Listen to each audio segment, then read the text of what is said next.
All right, GG's Live. We are coming into round 10. Charles Gindy versus Brad Nelson. There's Brad on the left, Gindy on the right. Good shot at Brad Nelson. Charles Gindy. Brad just mulliganed down to 6 cards while Gindy kept his opening 7. I was just about to say before we cut into the overhead that with the extra catacombs and the couple of Lilianas, I think we have to tilt the game one advantage. Drown yards. Drown yards.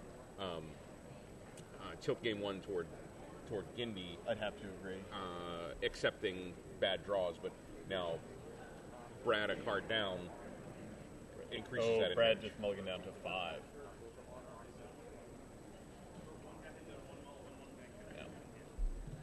Yeah, you never want to see this in a feature match here. You know, you're playing against somebody that you know is a top flight opponent and is not going to give you any wiggle room. Right, and it's already a tough matchup for Brad.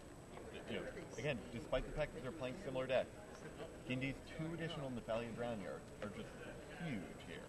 And now that Brad's mulliganed down to 5, Gindy might even be able to beat him on creatures.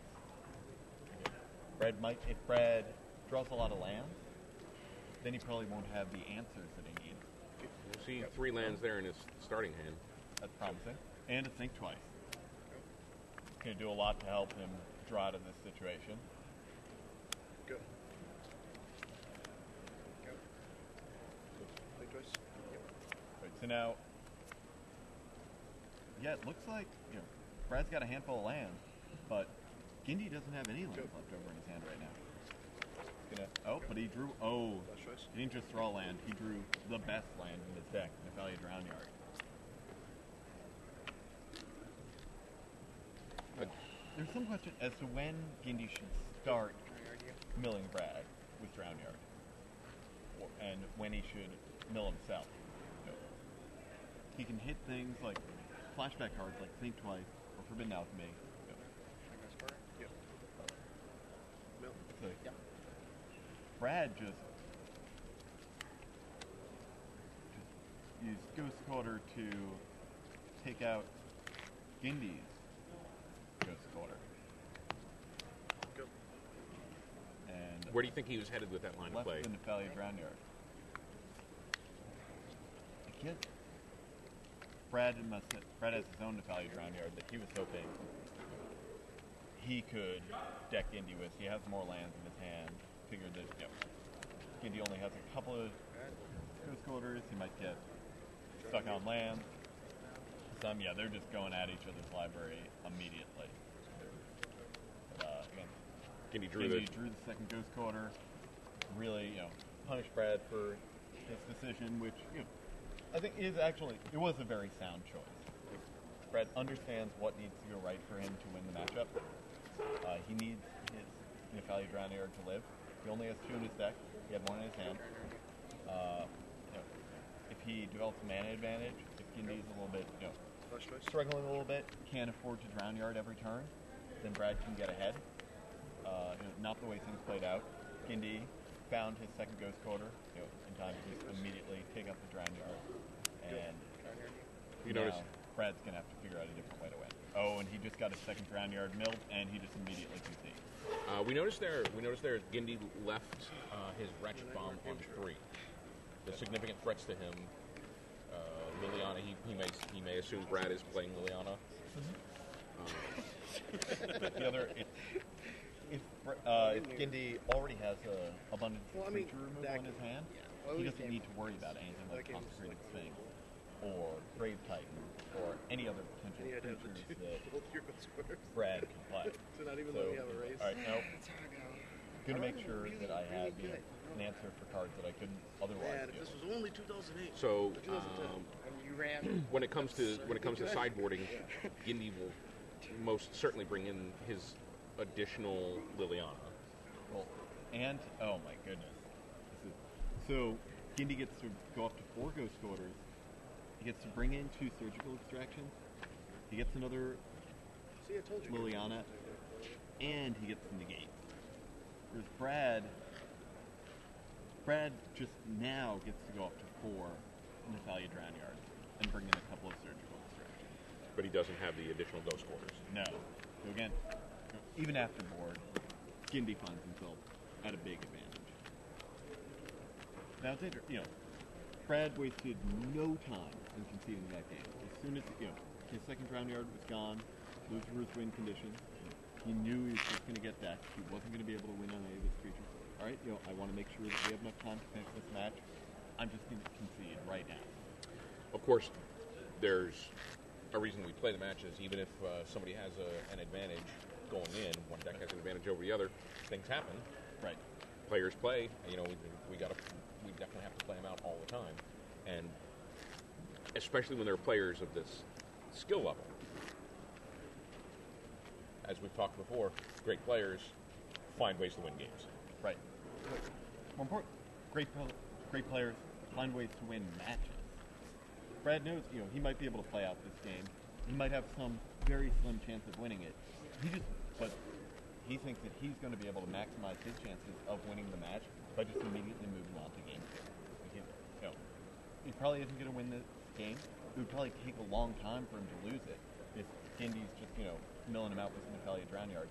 He doesn't want to get into a spot where, he loses game 1, there are 15, 20 minutes left on the clock, and now he has to win 2 games in a row, which he just can't do in that time. He has to win 2 long, grindy games in a row. Yeah. Or, he has to win 1 game before time expires. Gindy wins 1 game, and they get a draw in the second. That's the match to Gindy. Right. See Brad saying, I'll play, which of course we assume is Shocking. Yeah. He was going to do. When was the last time there was a standard deck where you wanted to draw instead of play? Getting a pretty strange look from Rashad Miller over in the control booth. Yeah, I can't think of the last time that oh wow, Brad just goes ahead, plays the main phase Snapcaster Mage on turn 2. He knows he's at a distinct disadvantage in the Natalia Drown Yard battle. Just going to try to beat him down. Well, we saw Owen Turtenwald take this play line yesterday. Yeah. Owen and Brad, teammates, friends. I'm sure they've talked about that. Right. Brad cast a sync twice. Good. Snapcaster Mage isn't, not that impressive as a creature. It's a 2/1. Doesn't do anything when it's in play. But Gindy's still going to have to find a way to deal with it in the next 8 turns, or else he's going to die. And he plays a Ratchet Bomb, which could kill the Snapcaster Mage, except Brad goes ahead and dissipates it.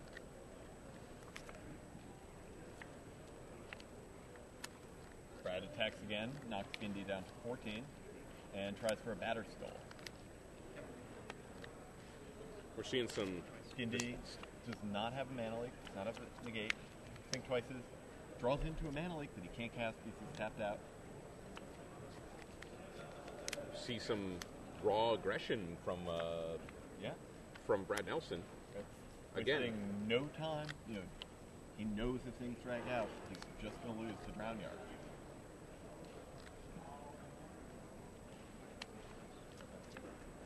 Gindy desperately trying to find an answer, trying to deal with the Snapcaster Mage, the Batter Skull. But when Brad has a mana leak and a Snapcaster Mage in his hand, it's going to be difficult. Again, as we talk about at the top of this game, even with Gindy with some advantage in the game going in, right? There's early plays that. And we're already going to game 3. So Snapcaster Mage Batter Skull makes some pretty good early play when your opponent doesn't have any of the control elements. Right.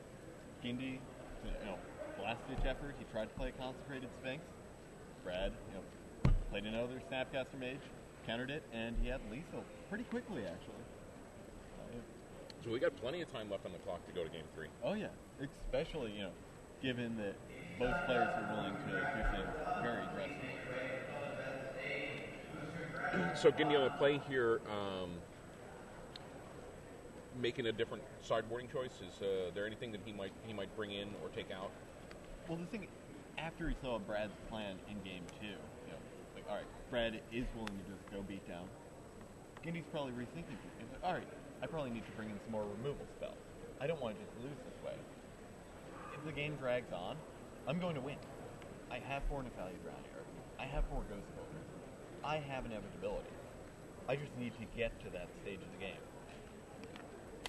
So he's probably bringing in some more removal spells, ways to just, kill a Snapcaster Mage, kill a Batterskull token. The fact that Gindy's on the play now makes the beatdown plan a lot more difficult, too. Gindy's going to have mana leak mana up on turn 2. He's going to be able to negate. He's going to be able to dissipate things. There we see a good shot of Charles Gindy, and over his shoulder, the rest of the hall here at GP Baltimore. Up on the stage, see super scorekeeper Nick Fong. I think that's Jared Silva there on the right of the screen, along with head judge Cristiana Dionisio. And Brad Nelson has RUNNOFT. Yes, he has. Yep. Brad either using the bathroom or doing a Snapcaster Mage inspired victory lap right now. Not quite sure.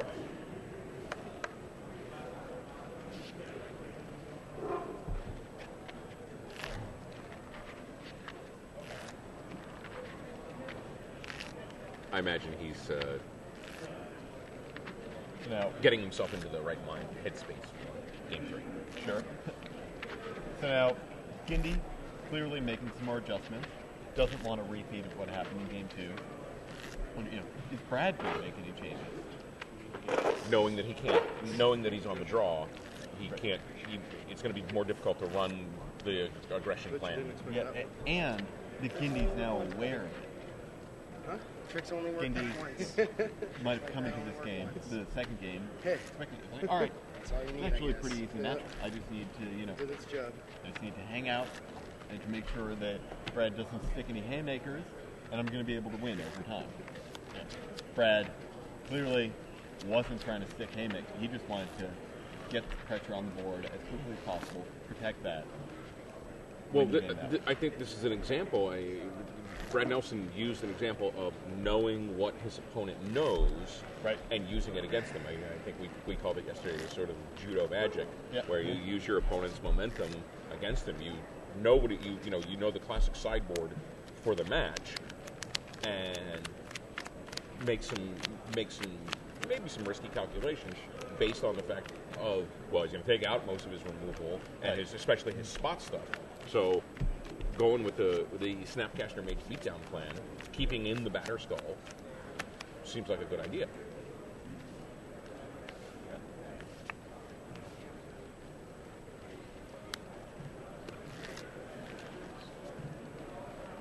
But,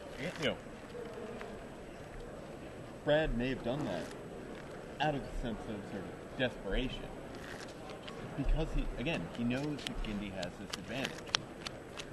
He doesn't want to just play into Gindy's hand. Right. Sometimes, even when you do things out of desperation, they can actually turn out to be quite good.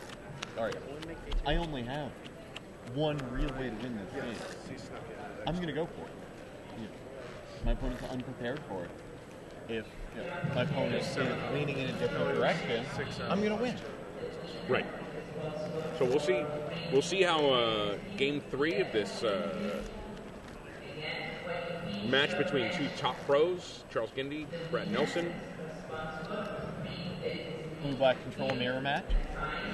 Game 1 was won in record time by Gindy's Nephalia Drownyard. Brad just conceded at the first opportunity possible, giving himself enough time to play out a 3-game match.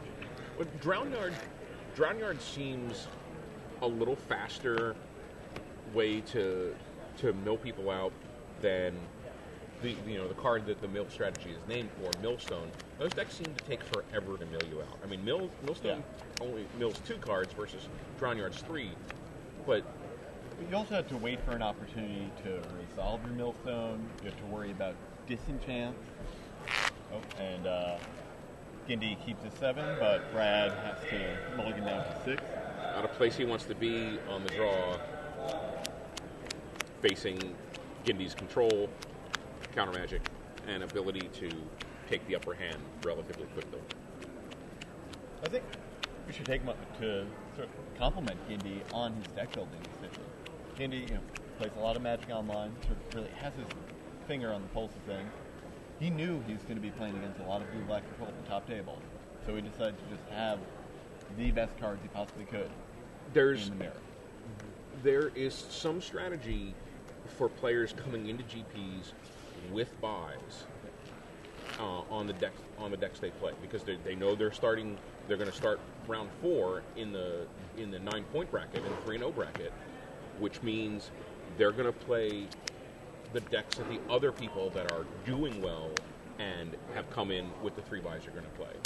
Right. And especially deep in the tournament, round 13, round 15, in the top 8, you should expect to play against good players. Now, Gindy plays an end-of-turn Snapcaster Mage. Brad plays a Snapcaster of his own, but Gindy has a Liliana that take out the Snapcaster and set up in the pack, knocking Brad down to 18. So, really a rough spot for Brad to be in. Go. Gindy's going to be able to pick up his Liliana. He has a creature down, and he has a Natalia Drown Yard. Yep. He has good things in so many different directions. Yep. Yes, these threats on the board already. He gets to keep counter magic up. He gets to do things. He gets to work away at Brad's library with the Drown Yard. He gets to kill opposing creatures with Liliana. And, we talked a little yesterday about the speed at which these players play, and maybe that some of the viewers at home might want to ratchet that back a little bit, that speed back when they're playing. These guys are top play pros who have deep experience playing these decks. They've played out all the play lines. They've seen these situations, so they're not figuring out how the deck is going to work on a turn-to-turn basis. Right. When you're a little less familiar with it. Just slow things down. There's no shame in figuring out what the best play is.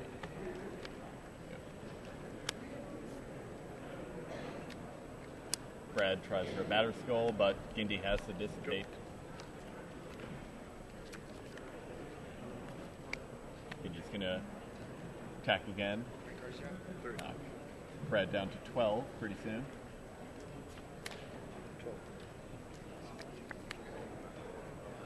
So Snapcaster is going to make this game really uncomfortable for Brad. He's got to worry about getting milled, but he's also got to worry about he's only 6 turns away from getting killed by Snapcaster.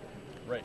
Now, you'll notice just a moment ago, Gindy had Liliana, did not use it. He had 5 lands in play, a land and a Karn in his hand, decided to just play 6 land, didn't want to discard the Karn, just attacked with the Snapcaster, passed his turn. Now, Gindy's going to play a 7th land, attack Brad down to 10, and pass the turn over again. He knows that if Brad taps out for Consecrated Sphinx, or Karn of his own, Batter Skull, he's going to be able to just untap, lay down the Karn, take over the game with it. And, in the meantime, he gets to work away with his Snapcaster Mage, with his Natalia Drown Yard. He gets to kill any creature Brad might play with Liliana. Isn't under that much pressure, or isn't under any pressure. Right. He's things firmly in hand. Doesn't need to blow any of his resources. Here comes the Consecrated Sphinx. Oh, this is going to be so brutal for Brad. So, another Natalia Drown Yard activation. So, Karn's coming down in the next couple of seconds. Yeah. Oh, and that's the match. Brad Nelson extends the hand. Charles Gindy takes the match. 2-1. Can we get Gindy in here? We saw hard, brutal Magic Oh yeah, from control decks. that was a really impressive match to watch. Just every decision was so calculated.